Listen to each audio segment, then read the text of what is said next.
আসসালামু আলাইকুম। আজকে আপনাদেরকে আমি দেখাবো টাকি মাছের ভর্তা। তাই এখানে আমি মাছগুলোকে ভালোভাবে ধুয়ে নিয়েছি আগে। এরপরে আমি একটি পাতিলে নিয়ে নিলাম, দিয়ে দিয়েছিলাম এখানে সামান্য পরিমাণে লবণ, হলুদের গুঁড়ো, মরিচের গুঁড়ো। এরপর আমি মাছটাকে সিদ্ধ করে নিয়েছি। দেখুন আমি যে পরিমাণে পানি দিয়েছিলাম পানিটা কিছু কমে গিয়েছে, কিন্তু আমি পুরোপুরি পানিটাকে কমাই নিইনি। এবার আমি মাছটাকে সুন্দরভাবে বেছে নেব যাতে এর ভিতরে কাঁটা না থাকে। অর্থাৎ আমি বোঝাতে চেয়েছি এখানে যে বড় যে কাঁটাগুলো আছে সেটা যেন না থাকে, যেহেতু মাছে অনেক ছোট ছোট কাঁটা আছে, সেগুলো আপনারা পুরোটা বেছে নিতে পারবেন না। তাই এখানে ছোট কাঁটা থাকলে কোনো সমস্যা নাই, কিন্তু বড় বড় যে কাঁটাগুলো আছে সেটাকে আপনারা সুন্দরভাবে বেছে ফেলে দিবেন। আমার মাছটা বাছা শেষ, আমি কিন্তু সেই পানির ভিতরে মাছটাকে বেছে নিয়েছি। দেখুন এখানে আমার একটা কাঁটাও ছিল না, আমি সবগুলোকে সুন্দরভাবে বেছে নিয়েছি। এই যে দেখুন কাঁটাগুলো, এগুলোকে আমি ফেলে দিব।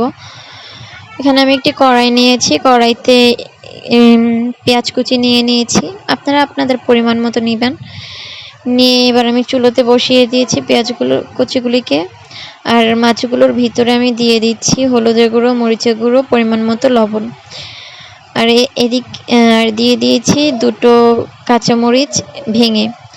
আপনারা এখানে চাইলে বাড়িয়েও দিতে পারেন, যদি আপনারা ঝালটা বেশি পছন্দ করেন তাহলে এখানে 3টে বা 4টে দিবেন, এর থেকে বেশি দিতে যাবেন না। আমি যে পরিমাণে মাছ নিয়েছি এর থেকে বেশি দিলে ঝালটা অতিরিক্ত হয়ে যাবে। এবার আমি মাছগুলোকে দিয়ে দিয়েছি পেঁয়াজের মধ্যে, অর্থাৎ পেঁয়াজটাকে আমি ভালো করে লাল করে নিয়ে তারপরে এর ভিতরে মাছটা দিয়ে দিয়েছি। মাছটা দিয়ে এবার আমি ভালোভাবে নেড়ে চেড়ে নিচ্ছি যাতে হলুদের গুঁড়ো, মরিচের গুঁড়োগুলো ভালোভাবে মিশে যায়। মিশানো শেষ হওয়ার পরে আমি এখানে পানি দিয়ে দিয়েছি।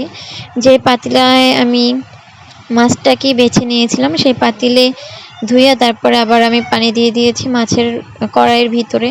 দেখুন আমি সুন্দরভাবে নেড়ে চেড়ে নিচ্ছি। অবশ্যই এটাকে সুন্দরভাবে নেড়ে চেড়ে নেবেন আর একটু সময় নিয়ে কাজটা করবেন, তাহলে আপনার ভর্তাটা খেতে সুস্বাদু লাগবে।